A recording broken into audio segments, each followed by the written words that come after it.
Hi everyone, welcome to the Verkos Show. So excited to have Anastasia on the Verkos Show in 2023. He's a hip hop artist, actor, comedian, also known as Mythodical Joe. And all I can say for the title of his show was All I Wanted Was a Birthday Cake. Let's welcome to the show, Dante Dumas. Hello, Dante. Hi, what's going on? Yeah, good. How are you? I'm doing well. Thank you very much for having me. Yeah, you're welcome. Sorry, I'm just mucking around with my phone a bit. I don't know why it's gone so dark. There we go. Hold on. Can you see me, Joe? There you are. Yeah, there. I don't know. My phone's playing up today. I don't know what's happening. Sunday-itis, I think. It's on strike. Anyway, how are you? I'm doing well. I'm doing well. Busy, stressed, but doing well. That's good. Like as we discussed, you growing up and everything, I mean, all I wanted was a birthday cake. There's a true meaning behind that one, but we'll come across that down the road. I was just so blown away, like your upbringing. Do you want to just tell us a little bit about your upbringing? Well, my parents started out, like most average middle class. Got married kind of young and really didn't have a whole lot to start with. So it was a progression. But in the beginning, I still remember eating on the floor, eggs for breakfast, lunch, maybe dinner. I remember when we got our first TV, and it sat on the floor because there was nothing else in the living room but the TV. So very humble beginnings. So that helps me appreciate, where I am now and where I try to plan to be later on. Yeah, because you were just telling me like all you wanted was a birthday cake. Um, that blew me away. It goes to show your humbleness and your gratitude and appreciating everything in life because it's the smallest things we sort of take for granted. Like, you wouldn't think a birthday cake will make a difference. So when did you get your first birthday cake? It was later on down the line. I don't remember. Uh, Probably 10, 11, 12, somewhere around there. But yeah, that one, I don't remember what year it was, early 80s, um, that we just didn't have the money. And I wanted a birthday cake for my birthday, and they really couldn't afford it at the time. And I remember my dad gave me um, a thing of Rolos. And it was a little candy bar Rolos in it, and that was all that they could really afford. So that's where the birthday cake thing came in. But as they progressed in their careers and things, the years evolved and they got well to do and more along. Yeah, we had birthday cakes and they more than have made up for it since. Oh, that's amazing. Good on you. You deserve it. And you also were telling me how when you were at school, you were very shy and you were doing poetry. Do you want to take us down that road?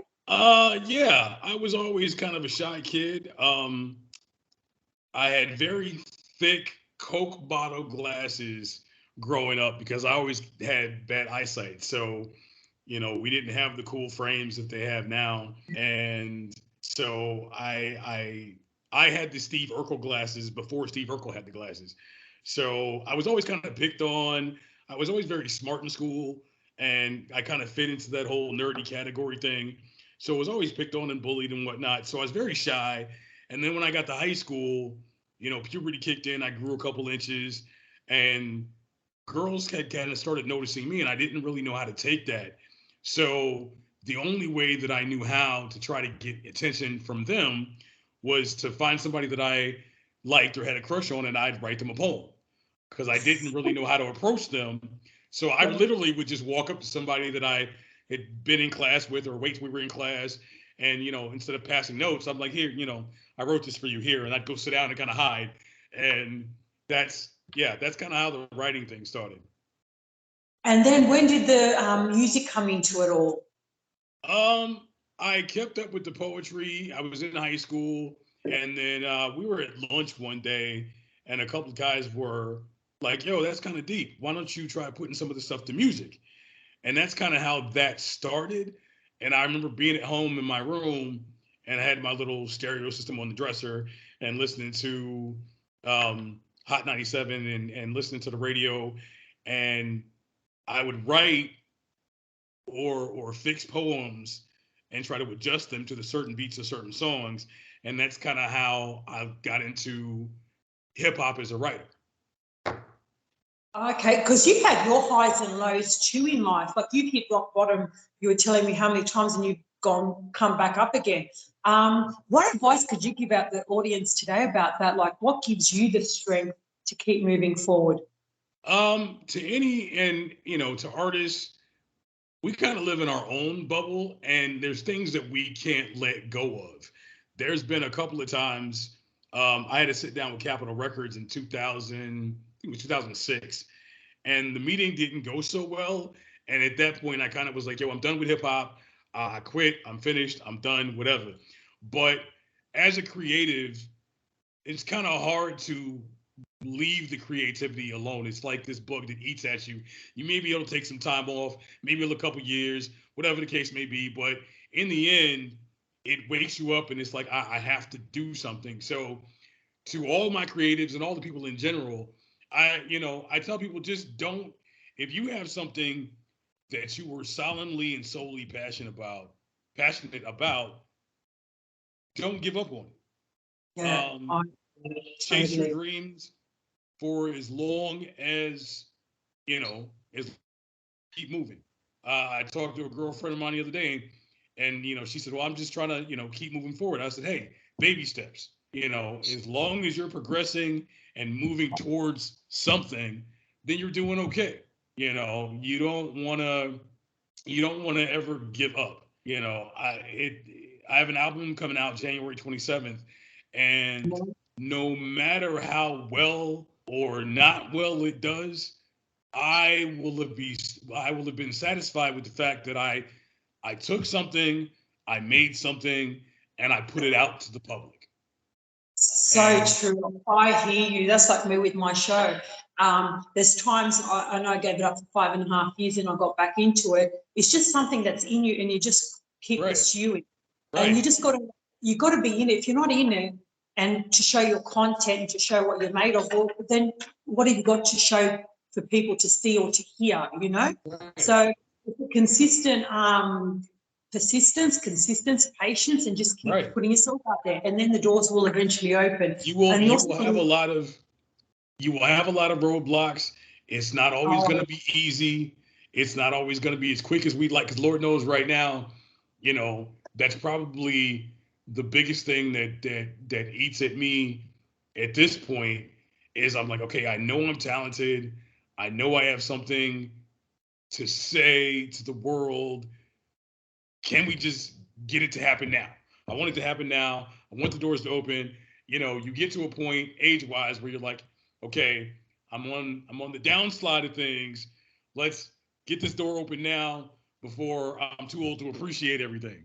So that's kind of where I'm at. But it's teaching me patience. I will say that this entire process is, 2.5 years, and it's teaching me patience. Oh, yeah. Tell me about that word. That's my favorite word in the dictionary. Yeah, right. Anyway. Yeah, no, I am not a patient person, but it is teaching me patience. That's about all I can say. It is. I hear you. I hear you. Trust me. A stern teacher in patience.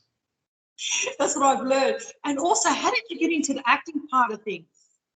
I was doing theater in high school. Grade school. I think I did my first play. I think I was in second grade.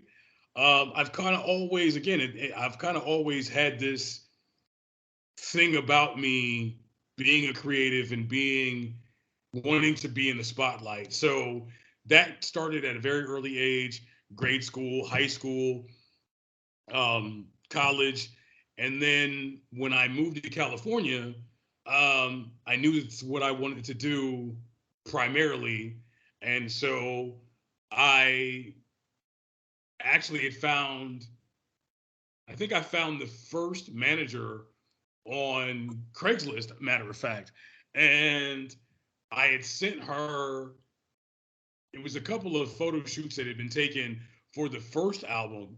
And I went in for a sit down. We went over a bunch of things to, she gave me basically a homework list and said, these are the things that if you want to get into this business, these are the things that you need to do. And don't come back to me until these things are done. And so I went and got new headshots. I started trying to formulate a resume. And then I remember spending 3 days at my desk, like 6 hours a day, 3 days straight of just emailing agents and trying to get representation, mailing out headshots, and just the grind work part of it. And the ball slowly started to move.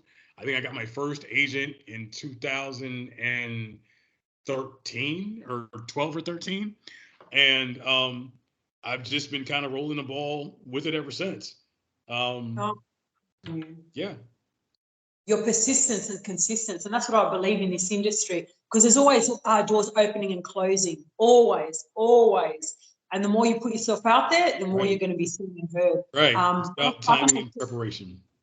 Yeah, but you know what it is? It's our consistency and believing and trusting and knowing, and of course the patience behind it all. You eventually will succeed. You just got to be diligent at the moment. This is the way it is. Right. Yeah. Whatever you're good at, and at an early age, whether it's a mechanic, whether it's a nurse, a doctor, a firefighter, like what you're good at. And I knew at an early age that I was good at creating art. My brother is the one, he's the painter, he can draw. I can't draw a stick figure to save my life. I got a D in art when I was in 4th grade. I can't paint. I can't color inside the lines. It's a mess every time I try. And I used to get so discouraged about that when I was a kid. My mom was like, yeah, you didn't get that side of the arts, but nobody can create music the way you do. Nobody in this family can write the way you do. So just take the gifts that you have and run with those. And when you have those kind of gifts, and that is, like, I knew hands down that this is what I was good at, and that I wasn't really meant for the 9 to 5. That something within the arts, whether it was TV, film, music, stand up, something within that realm is what I was meant to do. And it won't let me, even when I try to just walk away from it at all, and I tried to go back to a 9 to 5, that creative side wouldn't let me. So I hear you. That's like me sometimes. Embrace what you're good at, then the puzzle pieces and the chess pieces all just kind of start to move in certain ways to open those doors, because the man upstairs knows what you're good at. And as long as you embrace and say, okay, this is what is meant to be for me, and take the time away from trying to fight it, then certain things come into play and certain doors open, and it might not be when we want it to be. And there might be a lot of doors, and Lord knows there's been a lot of doors that have been closed for me. But I always tell people, if the door's closed, try the window. So, you got to keep going. You know what I always say? If the door closed, don't worry about it. Let it go, because there's something better coming along. Right. That's what I always say. But then the window's a good one too. I like that one. That one's a good one. Try the window. That's a good one too. And where did the comedian side come in? Because you were so shy. How did you get out there to do the comedian side? That I was 19 when that started. And again, I don't like to stay stagnant, and there's always something within the creative side that's bothering me at certain points. And at the time, I hadn't gotten into music yet. I was doing theater, but that was about it. And I was working as a mail boy at the time, and there was a comedy club that was right around the corner from where I worked at. And they were always doing open mics. And I was like, why not? I get to be on stage and try to see if I'm funny. And so I put my name on the list. and you usually have to do it a couple times. And I went probably about 3 or 4 weeks and put my name on the list on a Tuesday, wait until Thursday. Nope, name's not on the list. Nope, name's not on the list. Nope, name's not on the list.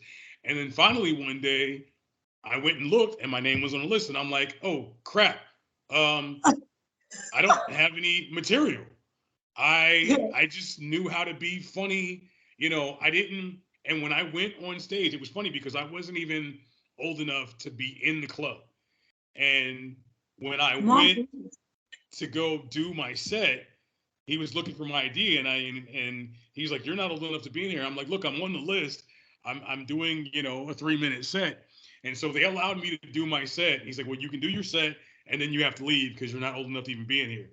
So I remember I went on stage with the giant USAA Uncle Sam hat, the big red, white, and blue hat. Oh, yeah. And I went on stage wearing that. And I remember my opening line was, we're all equal and I'm here to make fun of everybody. And they laughed. And I just talked. I didn't have anything prepared. I didn't have a straight written set.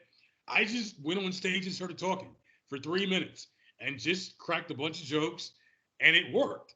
I had to learn later on down the line how to orchestrate actual jokes, how to write things out, and I've heard from Steve Harvey and a couple other comics from the later years that you're either funny or you're not.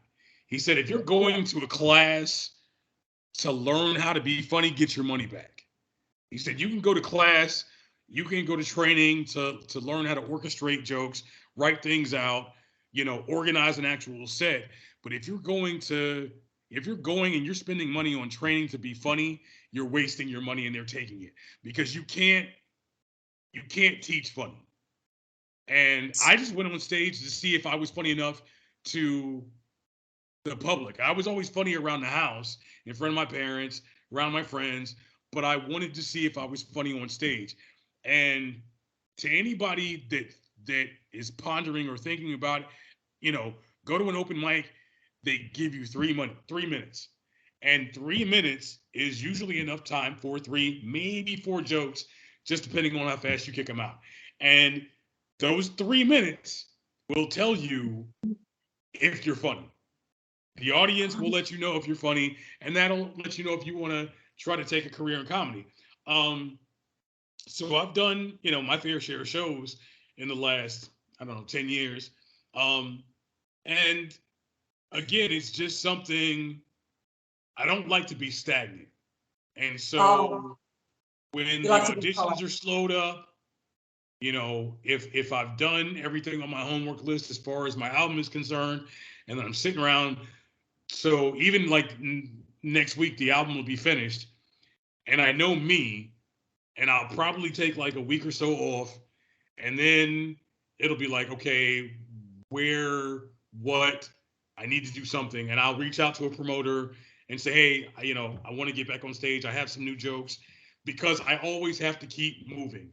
I reached out to somebody, and I think I actually might be doing a set. I haven't a confirmation on it yet, but I think I'm actually doing a 15-minute set on the 13th.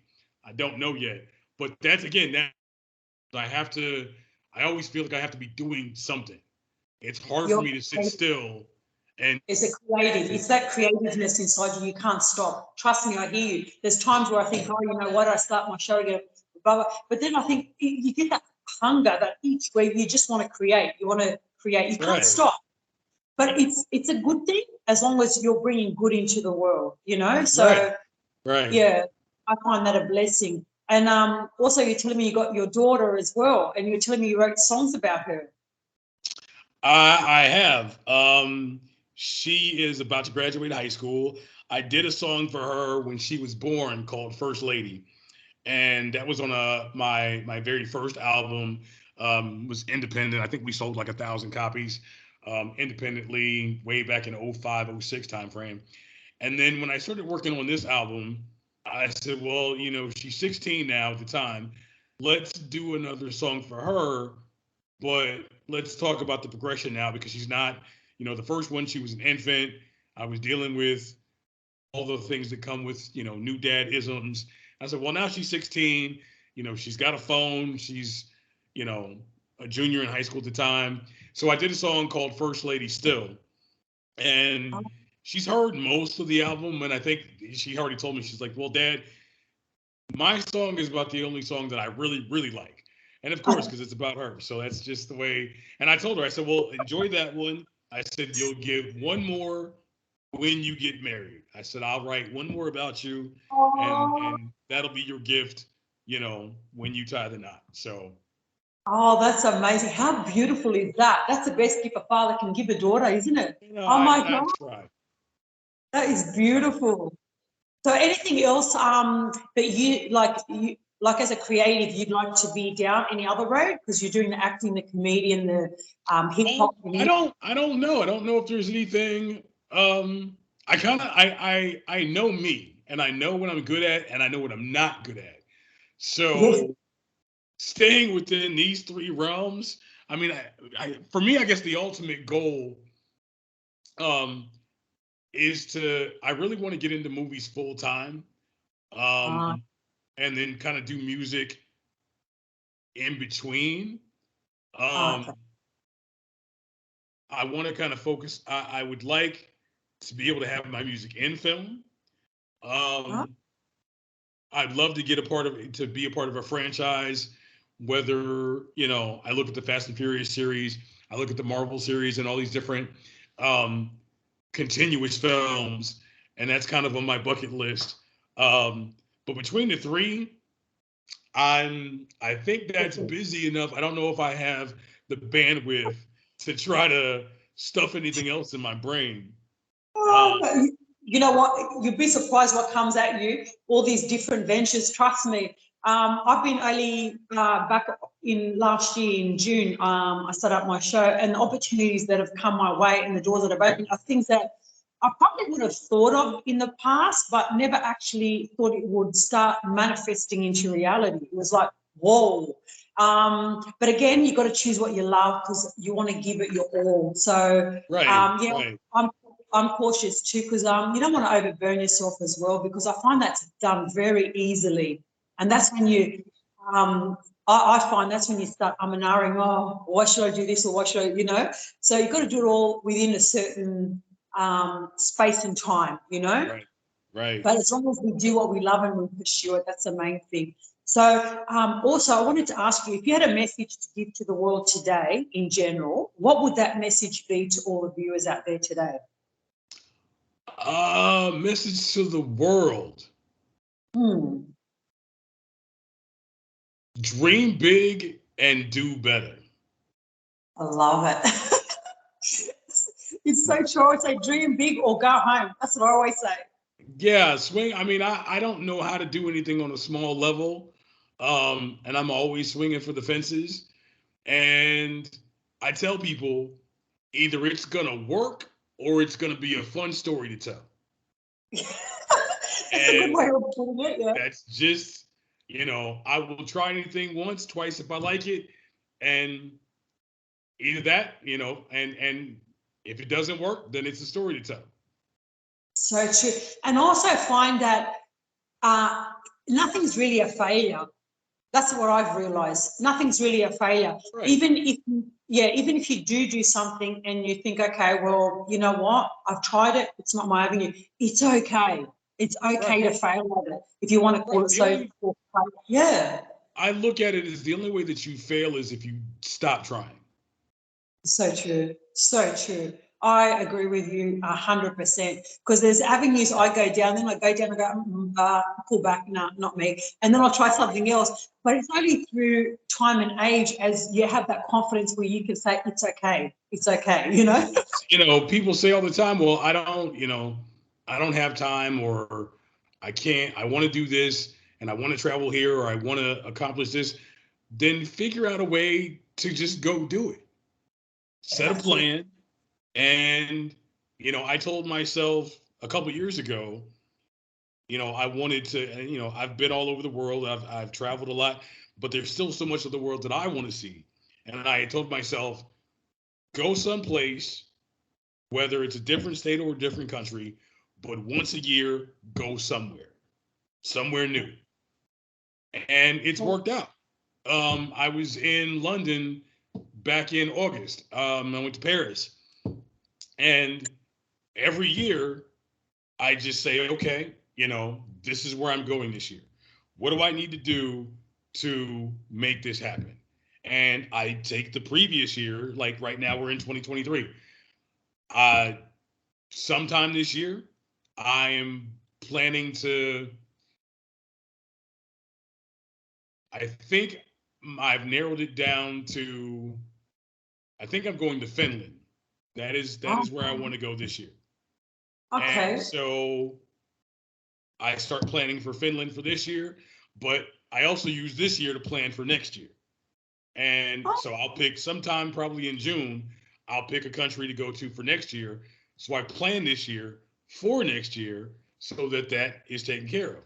But you just have to get out there and, you can accomplish some of the greatest things in life when you leave your comfort zone. That's so true. I had this young guy approach me at the gym the other day. He goes, I want to be an inspirational speaker, and I want to do it through fitness and everything. And he goes, well, how do I do it? I said, well, just put content out there. And he goes, what do you mean? I said, well, you've got a platform, you've got social media. Start making videos. You're good at doing it. Start making the videos, start producing them, start speaking. Unless you put yourself out there and people can see you and the content that you're going to put out there, how are people going to know you? And he just looked at me and goes, oh, yeah. I go, start doing it. I said, you're doing all these videos for yourself. Right. Start putting little content in there. He goes, thank you so much. We are in a totally different world than 20 years ago when, again, when we used to make little mixtapes and try to sell things locally to neighbors, friends. You didn't have the avenue of social media, and Instagram and Facebook and Twitter and all of these different avenues to where you have a phone that has a camera. We're Skyping between two different countries, and you can just make content. People do stuff in their own living rooms. It is the technology has made the world so much more easier as far as putting content out to the world.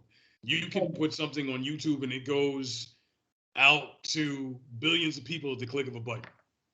That's correct. So that's what I just told him. I said, use the platforms that we're given in today's society, use them for the good and just do it, I said to him. And he was grateful. But that's the thing it's a risk. I don't even see it as a risk. I just see, put it out there and see where it goes and see where it leads you. That's what I did. And you got nothing to lose. Really, what do you got to lose? You got nothing to lose. Hey, it didn't work. Life goes on. That's it. Try really don't even have to go that far to do it now. Yeah, and so easy to just delete content too. Right. Nobody likes it. Delete and start over. Yeah, that's it. That's what I believe. It's just, I don't know. At this stage of my life, I believe there's no excuses. If you really want to do something, put yourself out there. And I believe your passion, your desire, and your hunger says it all, and people see that. You'll either find a reason or you'll find an excuse. That's so true. Well, thank you so much, Dante, for being on the show today. Appreciate you so much. I wish you all the best with the new album. How and where can people find you and the album? I am across every social media platform right now. I have Facebook pages, 2 Facebook pages, Instagram, Twitter, TikTok. Mythodical Joe, MYTHODICAL, Mythodical Joe. The album is called Something to Say. It will be across all streaming platforms, Pandora, Spotify, Apple Music, all platforms. January 27th is the release date, out to the world. And yeah, that's it. And then we have merchandise. The website will be up in about 2 weeks. And we'll have all the content. There's 3 videos out on YouTube. I have a YouTube page as well. And we have hoodies and t-shirts for merchandise for sale right now. We can see that one, but there's the album cover. Yeah. Oh, excellent. Well, I wish you all the best with all that too. I know it's going to be successful. Take care, and we'll talk soon anyway, but I wish you all the luck with the new album and everything you do, Dante. Thank you very much, and thank you so much for having me. You're welcome. Signing off for now from the Talk Show Angel on the Verkos Show. See you later. Bye. Mwah. Bye.